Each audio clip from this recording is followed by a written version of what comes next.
tudo bem? Como você está? Desde a última vez que nos encontramos no domingo e falamos sobre a tribulação, sobre o derramar da ira de Deus, das taças, os selos, falamos sobre esses julgamentos que vieram sobre a terra. O nosso desafio hoje é fazer uma abertura e falar um panorama acerca do milênio e concluirmos então na próxima semana todo esse período mais teórico acerca da escatologia, falando acerca do julgamento final e o estado eterno. Antes de caminharmos, nós vamos orar e vamos buscar a presença de Deus. Nós queremos ao Senhor te dar graças neste tempo em que começamos a conversar, pedindo que nos dê a habilidade, a sabedoria para tratarmos de coisas necessárias, importantes, mas que honrem o Teu nome. Ó Deus, obrigado pela graça e pelo Espírito que nos orienta em nome de Cristo. Amém. Ok, então o que nós temos hoje é tratarmos acerca do milênio. O que é esse período? Agora, antes da gente entrar na questão do milênio, é preciso a gente falar um pouco acerca deste evento que acontece no final da grande tribulação. Então, se você pegar na aula passada, nós falamos sobre a grande tribulação, sobre os juízos de Deus e terminamos falando acerca deste ajuntamento de pessoas que vão lutar contra Cristo e neste finalzinho, alguns eventos são interessantes. Eu quero destacar algo para vocês hoje. O primeiro deles diz respeito à segunda vinda de Cristo. E quando eu digo a segunda vinda de Cristo, lembra do que já falamos no passado, de que a igreja tem a promessa de que será arrebatada. O que significa isso? À luz dos ensinos de Tessalonicenses, o Senhor nos arrebatará. Há uma diferença entre Cristo vir e nós subirmos. A Bíblia fala que quando Cristo vier, há uma característica acerca desta vinda de Cristo. Mas o arrebatamento, ao soar da trombeta, nós não seremos vistos. Há uma distinção. O arrebatamento tem a ver, à luz do princípio de Enoque, de que ninguém mais o viu. Ninguém, de fato, soube o que aconteceu.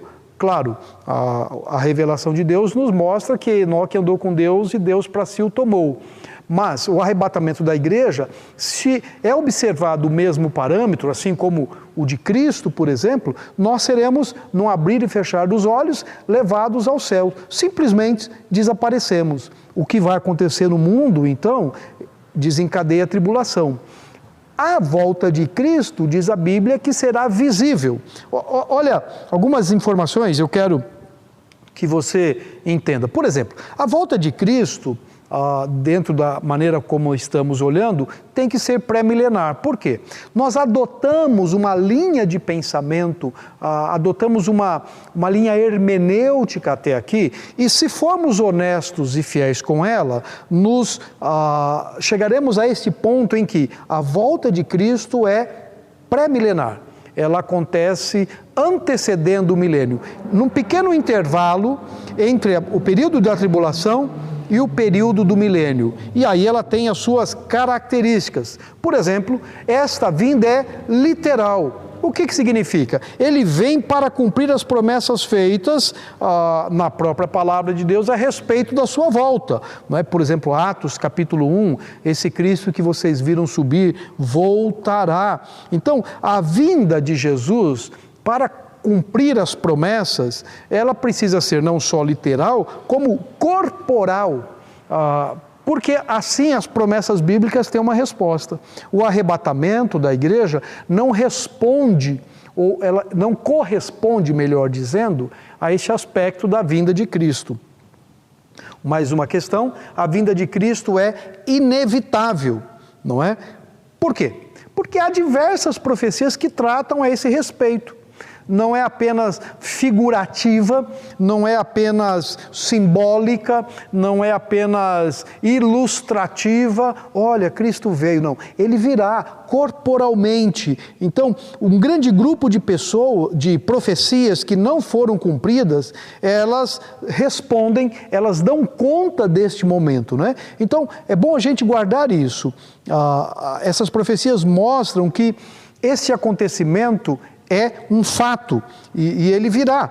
E algumas questões são interessantes a gente perceber. Por exemplo, ele mesmo prometeu que virá lá em Atos, não é? Ele ministrará aos seus servos vigilantes, os mortos ouvirão a sua voz, ele voltará ao mundo, no Monte das Oliveiras, de onde subiu, está lá em Zacarias capítulo 4, ele virá em chama de fogo, nas nuvens do céu com grande poder e glória, Mateus 24, ele se levantará sobre a terra, seus santos virão com ele, todo o olho verá, ele destruirá o anticristo, ele assentará no seu trono, e aí tem uma série de informações que tratam acerca da vinda de Cristo. Quando olhamos para isso, vamos então entender que, além de inevitável, ela é visível. Ok. Se todo olho verá, não precisa muito argumentar. Enquanto o arrebatamento é um evento para a igreja de Cristo, a volta de Cristo é um evento para o mundo que está aqui, para o Israel e para aqueles que permanecem aqui no período tribulacional. Mas uma informação que é importante a gente entender é de que a vinda de Cristo, então, é usada para nos exortar acerca de alguns aspectos muito interessantes, né?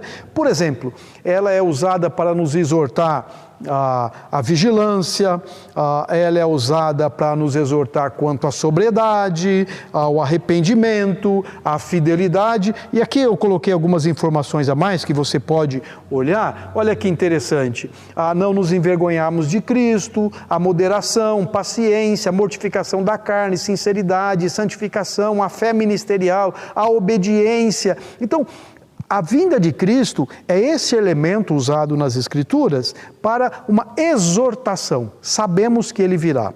Então, não só a igreja é arrebatada, mas Cristo vem nas nuvens com os seus santos, com os seus anjos, não é? Ok. Um outro elemento importante quando pensamos nesse período tribulacional, nessa transição da tribulação para o milênio, é a questão da ressurreição, ok? Então, o que é ressurreição? Algumas questões eu quero destacar com vocês. Por exemplo, os santos do Antigo Testamento aguardavam, esperavam a ressurreição. Daniel fala sobre isso. Daniel, no capítulo 12, não é? Fala como sendo um acontecimento posterior à época da tribulação. Isaías fala da ressurreição e ela é apresentada com referência à indignação. No Evangelho de João, a ressurreição é apresentada como uma esperança associada ao último dia. Perceba você, a doutrina da tribulação é um assunto central nas Escrituras, não é?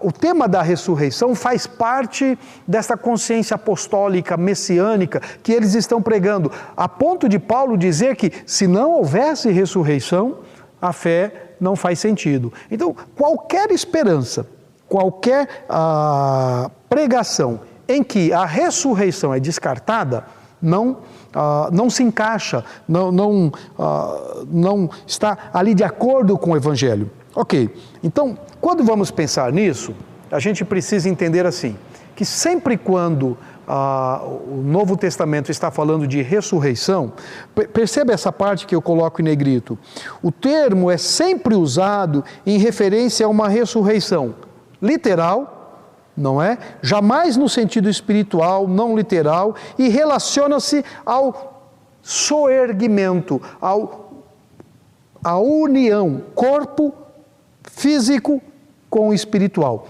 Sempre a ressurreição é pensada nesse sentido. Ressurreição não é alguma coisa que espiritualmente vai acontecer, ainda que o Evangelho diga que nós estamos vivificados em Cristo aqui na terra, nós ressuscitamos com Ele como uma ilustração da vida cristã, mas quando a Bíblia vai falar da ressurreição no sentido de escatologia, ela sempre usa essa expressão literal e relacionada ao soerguimento do corpo físico, isto é, este corpo nosso que vai morrer, se não formos arrebatados antes, um dia ressuscitará.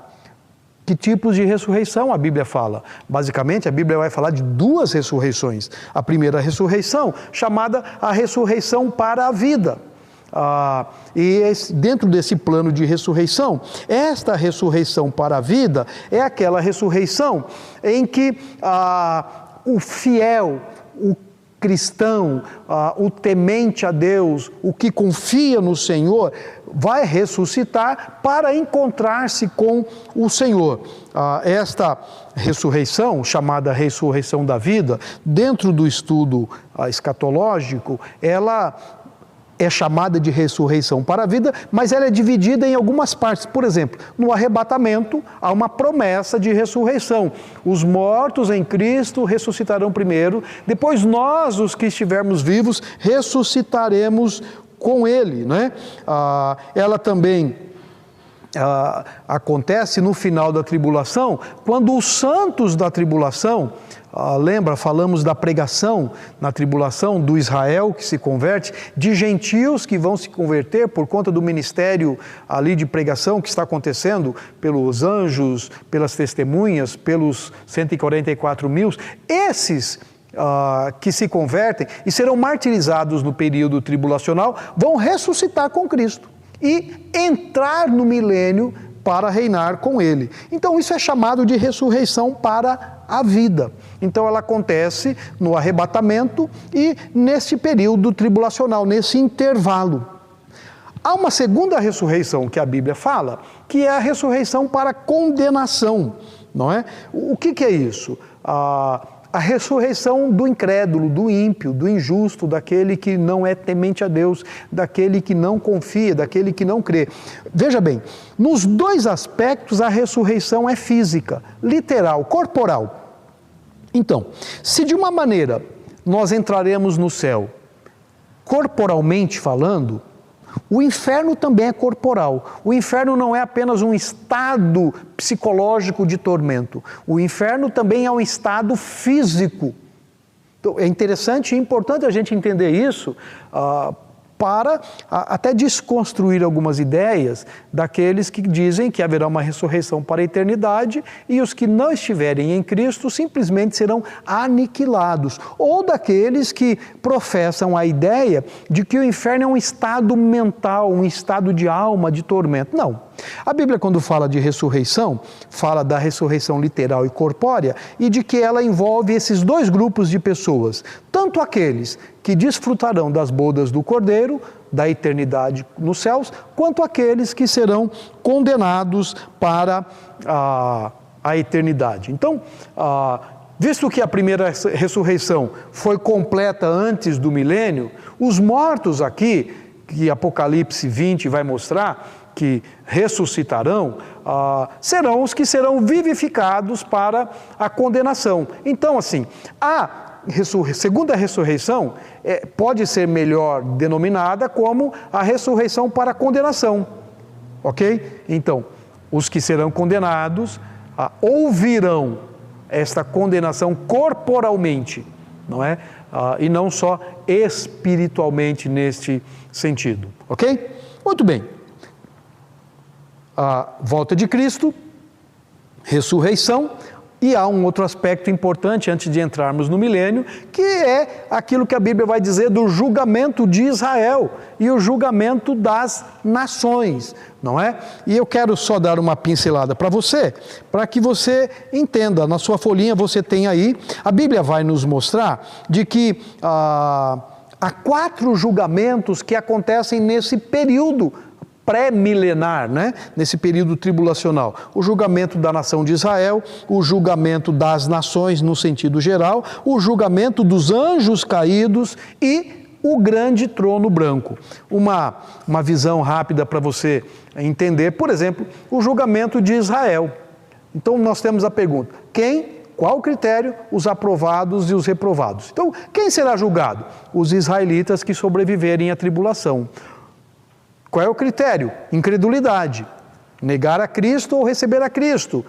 Os aprovados entram no milênio e cumprem as alianças feitas a Davi, a Abraão, não é? E os reprovados, trevas, choro e ranger de dente, conforme o Evangelho de Mateus. O julgamento das nações. Quem será julgado? Os gentios que sobreviverem à tribulação. Qual é o critério? A fé prática. Esta mesma fé que é pregada a Israel, o mesmo critério também se aplica de condenação aos gentios. Qual o resultado dos aprovados? Entrar na posse do reino. E os reprovados, fogo eterno. Ok? Então, quando nós olhamos para isso, e eu quero propositadamente, até porque o tempo não nos permite, deixar a questão dos anjos caídos, que Judas vai nos dizer, uma outra oportunidade a gente pode trabalhar melhor com ela, e também a questão do grande julgamento, o julgamento do trono branco, porque vamos falar dele no encerramento do milênio. Então, na próxima aula, quando falarmos sobre o estado eterno, eu quero voltar a este julgamento para entendê-lo, então, qual é a sua natureza, quais são os seus critérios. Muito bem.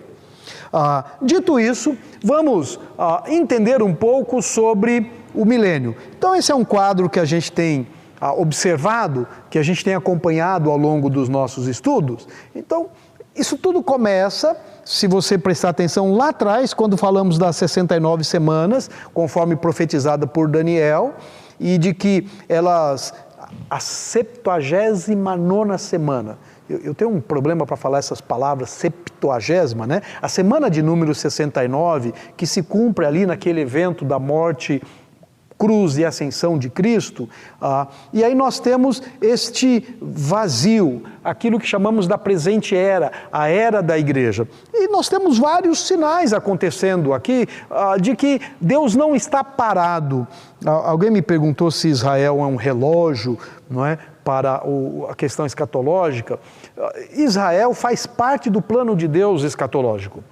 E eu preciso olhar para Israel na seguinte perspectiva: Deus está cumprindo o seu plano na história. A história não está perdida, a história não está vazia da presença desse Deus onisciente, desse Deus conhecedor todo-poderoso. E como é que eu sei disso?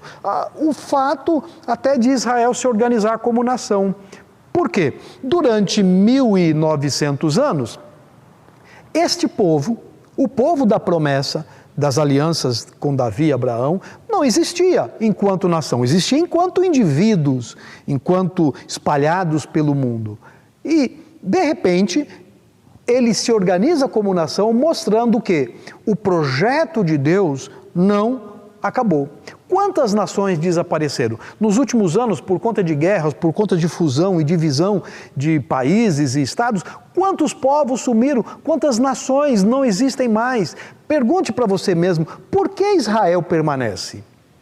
E mais, incrédulo, negando a verdade de Deus. Por que ele permanece? A não ser que haja um plano maior por trás de Israel. Arrebatamento da igreja, tribulação, primeira metade, aquele acordo de paz do anticristo, o surgimento do falso profeta, as bestas dragão. A segunda metade, o anticristo se revela, a perseguição, morte e punição, o derramar dos selos, e aqui se cumpre aquilo que o profeta Daniel fala da semana de número 70. Então você volta para as profecias de Daniel e você vai encontrar esta informação, ok? Muito bem, feito isso, passado esse período tribulacional, segunda vinda de Cristo, lembra a primeira vinda de Cristo aqui atrás, quando ele veio, a encarnação, ele morreu, subiu ao céu, aqui ele arrebata a igreja, mas aqui ele volta. E ele volta para quê? Então, volta para cumprir as promessas que dizem respeito ao reino milenar, ao reino prometido lá em Abraão e toda a sua equipe. então nós entraremos no milênio. No final do milênio, e isso aqui vamos conversar na aula que vem, há uma grande rebelião, e essa grande rebelião no final do milênio diz respeito a esse período em que Satanás preso vem seduzir as nações contra Cristo.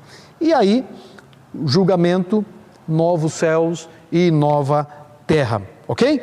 Muito bem, vamos pensar algumas coisas sobre o milênio então, que é o nosso foco principal. Então, algumas características do milênio são importantes. Satanás é preso por 1000 anos, a última etapa da primeira ressurreição, os santos da tribulação do Antigo Testamento, a nova Jerusalém paira sobre a terra, a ceia e as bodas do Cordeiro, Jerusalém é o centro do reino do mundo milenar, o reinado de Jesus por 1000 anos, há uma repopulação da terra, vem a segunda rebelião, ou a rebelião final, a segunda ressurreição e o grande trono branco. Então, se você quiser resumir 1000 anos, e aí em alguns pontos, é este daqui. Mais alguma coisa importante? Apocalipse vai falar sobre isso, Isaías 65 vai falar sobre isso. Características do milênio. O Senhor Jesus reinará sobre toda a terra. Qual é a característica desse reino? Um reino de paz. Ele reina com justiça. Não é? E os povos virão aprender a sua lei, a justiça desse rei. Nós seremos sacerdotes com ele. A terra será reconstruída, repopulada, não é? Por quem? Pelas pessoas que sobreviveram à tribulação, as nações, a Israel, não é? Todos viveremos debaixo do reinado de Cristo. Ok? O reino, o mundo, esse reinado será teocrático, celestial, sediado em Jerusalém e de alcance mundial, estabelecido pelo rei que virá e será de natureza espiritual. Um pouco do governo do milênio. É uma teocracia monárquica, isto é, o Messias, Jesus é o rei, Davi é o regente, os santos governarão, julgarão, ministrarão. E quem serão os súditos desse reino? Os salvos de Israel e das nações que estiverem vivos ali na ocasião da segunda vinda de Cristo. Sobre Jerusalém, Jerusalém será o centro deste trono, desse governo. O trono de Davi será acessível, por isso as profecias do Salmo dão respeito, os povos vêm até Sião para aprender a sua lei, né? Esta é a Jerusalém terrestre que está aqui, não é? Então será o centro da adoração mundial, não é? A reconstrução do templo, não é? E durará para sempre. E a Jerusalém celestial, conforme Apocalipse 21, vai nos mostrar, e vi o novo céu, nova terra, a morada do Senhor e dos santos, estará pairando sobre a terra. Qual é a forma de Jerusalém, dessa Jerusalém celestial? Como um cubo de 2.200 quilômetros de cada lado, que vai iluminar a terra e somente será acessível aos inscritos no livro da vida. Para um pouquinho aí, você fala, você está dizendo que haverá uma Jerusalém aqui e a Jerusalém celeste estará pairando sobre a terra como um sol? Sim. É esta a informação que Apocalipse nos dá. Mas como é isso? Olha, nós vamos ter que esperar para chegar lá. O que a Bíblia diz, e se nós estamos adotando o método de interpretar Apocalipse desta maneira, a escatologia, o que a Bíblia está dizendo é de que há uma Jerusalém que desce e paira sobre a terra. E então esta relação, a Bíblia não nos dá muitas informações, até porque se nos desse todas as informações, nós já estaríamos na eternidade. O que nós precisamos entender é de que esta cidade santa, morada de Deus, ilumina toda a terra de então. Esta Jerusalém celestial, com a árvore da vida, as folhas são saúde para os povos, são 12 frutos diferentes, um a cada mês, há o rio da água da vida, será maravilhosa. E quem estará no milênio? Então, quem vai desfrutar desse tempo? Os santos, não é? Quem são os santos? Ressurretos e imortais, os que esperam em Cristo, reinaremos com o Senhor, seremos herdeiros com Ele, isso na Jerusalém celestial. E aqui, os humanos. Os sobreviventes da tribulação, mortais, salvos, mas ainda terão em si a natureza de Adão. O que muda a nossa natureza é a ressurreição, não é? Onde nós recebemos o corpo como de Cristo. Os que entrarem no milênio para repovoar a terra ainda têm a natureza de Adão. Eles nascerão, eles morrerão. A diferença é que a vida será estendida e eles receberão cura. A Bíblia vai dizer de um garoto de 100 anos de idade, não é? E eles vão repopular ou repovoar a terra, não é? Quem não participará? Os não ressurretos, não é? Aqueles que não tomaram parte na primeira ressurreição, conforme aí o texto de Apocalipse, capítulo 20, Lucas, João, Filipenses, Hebreus e Apocalipse, capítulo 5, ok?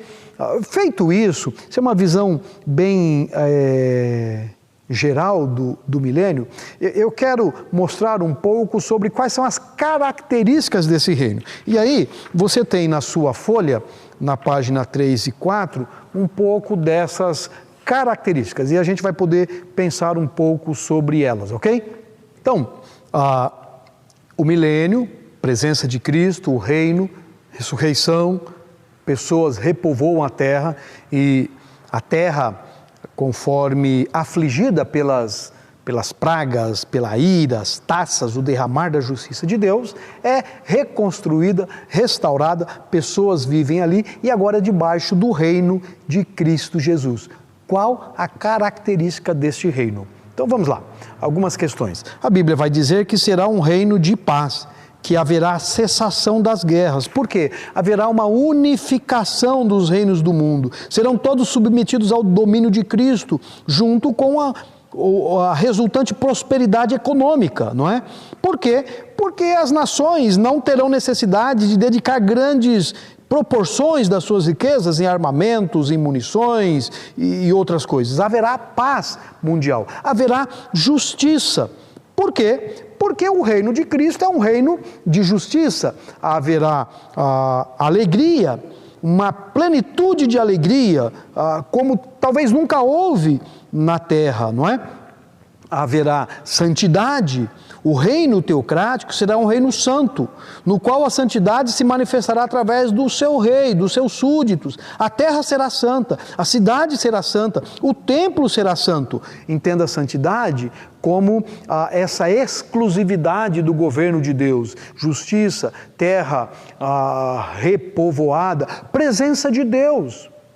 Presença de Deus em Cristo Jesus aqui, Cristo é o Rei que estará reinando, então a maldição da criação cai. Com isso, você tem uma terra muito mais produtiva, não é? Aquela maldição de Adão sai, lembra, Isaías vai dizer, de animais. E ele usa uma figura muito interessante do leão e o cordeiro pastando junto. E isso é parte da inimizade resultante da queda do Gênesis. E o milênio é o tempo em que isto será revertido. É o tempo do governo de Cristo, não é? Então haverá instrução, haverá pleno conhecimento, pessoas conhecerão a verdade, a justiça de Cristo muito mais claramente, muito mais intensamente. Haverá remoção de enfermidades, haverá cura, não é? Haverá sanidade dos deformados, não é? O ministério de cura será efetuada na correção das deformidades, haverá proteção, haverá liberdade da opressão, haverá casamentos, famílias, haverá trabalho, haverá prosperidade econômica. E olha uma coisa interessante para aqueles que falam do aquecimento global, se você ler um pouco das profecias bíblicas acerca do milênio, você vai descobrir que vai haver o aumento de luz, isto é, o aumento da luz solar e lunar nessa era. Esse aumento também fará as coisas produzirem mais. É provável isso, mas olha que interessante. Então, nós teremos muito mais iluminação, muito mais calor na terra, não é? Haverá uma linguagem unificada, as barreiras se quebrarão, até porque Israel é o centro da adoração. Então, as pessoas vêm a Israel para adorar ao Senhor. Haverá a presença manifesta, revelada, a glória de Deus encherá toda a terra. Lembra dessa canção? Quando a gente olha lá atrás e diz, e sua glória encherá toda a terra, este momento é um momento milenar, não é? Haverá uma plenitude do Espírito Santo, não é? A presença, a capacitação, ele vai capacitar pessoas. Então, essas qualidades do reino milenar, essas qualidades daquilo que a Bíblia tem nos falado, elas são importantes a gente entender, olhar para elas, pensar sobre elas e fazermos a seguinte pergunta: espera, Apocalipse fala sobre isso, mas de onde vem isso? Então lembra do estudo da escatologia? E eu digo que nós não começamos a estudar escatologia em Daniel e em Apocalipse, nós começamos em Gênesis. Lembra do mundo criado, perfeito, aquele mundo, Gênesis 1, 2 e 3, que foi contaminado pelo pecado? Lembra das promessas, então, a aliança feita com Abraão, a aliança feita, reformada na Palestina, reafirmada em Davi? Então a gente precisa lembrar disso.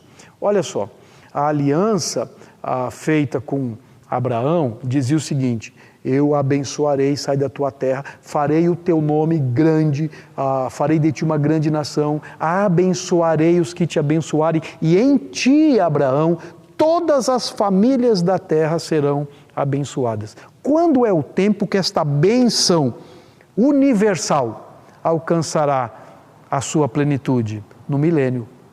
Ainda que a igreja, cumprindo esta profecia de abençoar pessoas em Cristo Jesus, nós não abençoamos todas as famílias da terra. No milênio, sim. A aliança feita na Palestina, vocês terão uma terra, vocês terão um lugar. A aliança feita em Davi, dizendo que no trono de Davi haveria a figura do Messias, de Cristo assentado. E a aliança feita, ou reafirmada lá em Jeremias e Ezequiel, dizendo de que essa aliança, que no Velho Testamento é uma aliança física, palpável, nas leis, nos mandamentos, agora vai ser uma aliança feita no coração, onde ninguém mais vai ensinar ao outro, porque isso será parte desse processo da presença de Deus. Então, quando nós olhamos lá na frente, nós vamos entender que tudo se cumpre ali. O milênio cumpre as promessas feitas a Abraão, reafirmado em Moisés, feitas a Davi, reafirmadas por Jeremias, pelo profeta Ezequiel, pelo profeta Isaías, assim por diante. É importante eu entender isso. Por quê? Para eu entender a coerência da Bíblia. Porque alguém diz assim, o Velho Testamento é uma coisa, o Novo Testamento é outra. Não, a revelação é completa na soma dos dois. O Novo Testamento não anula o Antigo Testamento. O que ele anula é o valor da prática da lei na busca da santidade. Cristo tira esta lei, nós estamos debaixo da graça. Nós cumprimos a lei pela graça, pelo amor, pela fidelidade a Deus, ok? Então, vamos fazer aqui um checklist do que está acontecendo. Então, na aliança de Abraão, o nome de Abraão seria grande. Sua descendência vai possuir a Palestina para sempre. Sua descendência será numerosa, será uma bênção para todas as famílias da terra, será pai de muitas nações, não é? Bênção e maldição. Abençoarei os que te abençoarem, amaldiçoarei os que te amaldiçoarem. Reis viriam a partir dele. Deus será o seu Deus e de todos os seus descendentes. Ele será vitorioso sobre os inimigos. O descendente dele será uma bênção para todas as nações. Então, quando nós olhamos lá no milênio, a gente vê essas coisas se cumprindo. Por exemplo, nós temos algum descendente de Abraão hoje sentado como rei de todas as nações? É isso que o anticristo vai fazer. Ele se apresenta como o falso e vai querer dominar, ok? Então, lá no milênio, ela está completa. A aliança palestina, que nós já falamos no passado.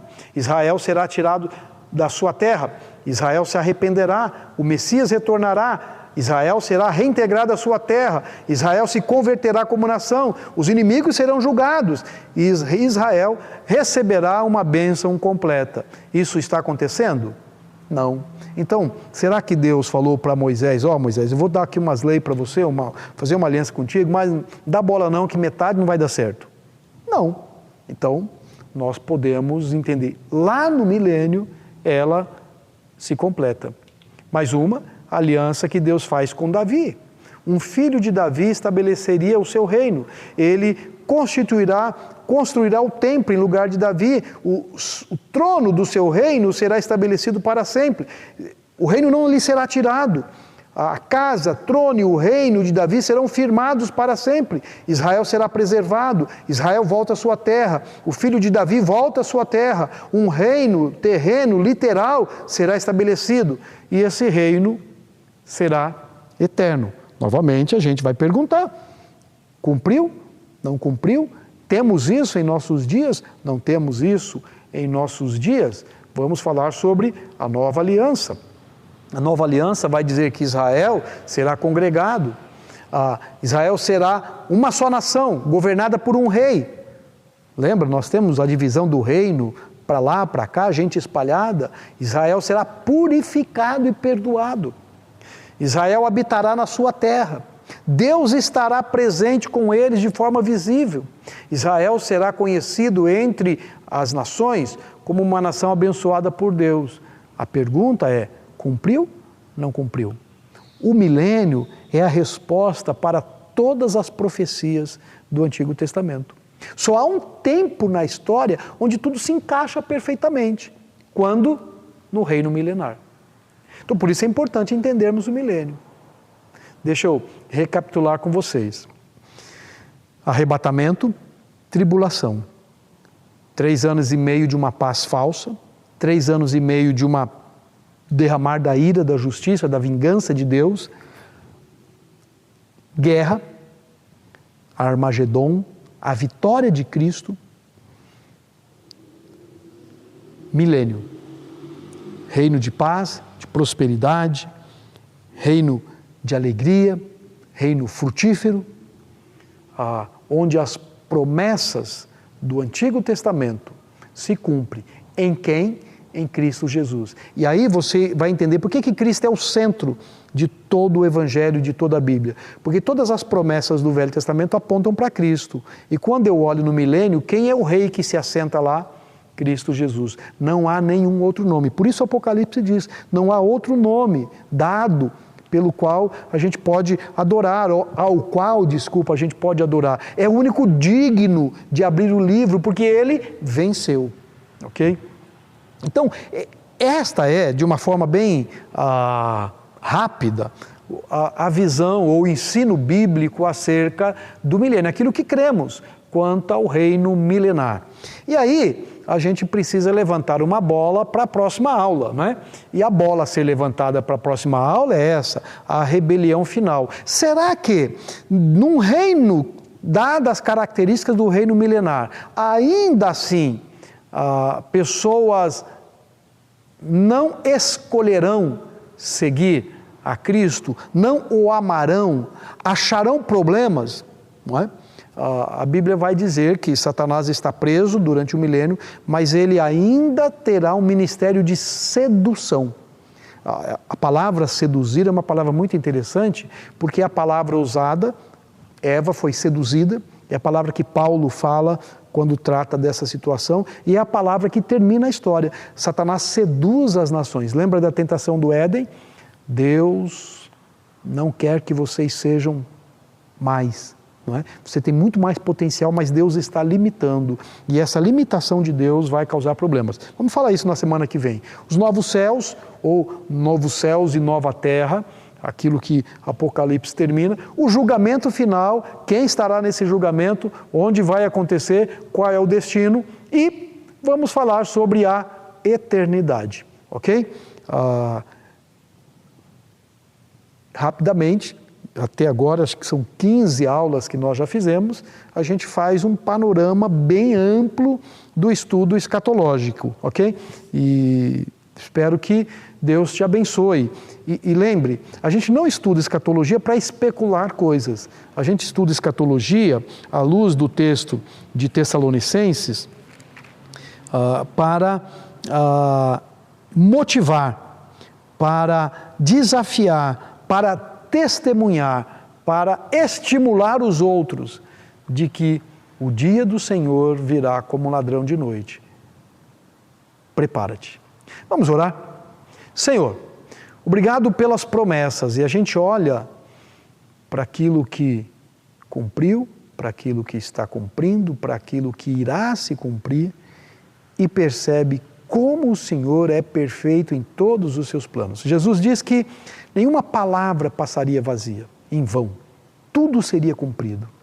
Por isso, Senhor, damos graças pelo que já recebemos do Senhor e pela revelação, pelas pistas do futuro.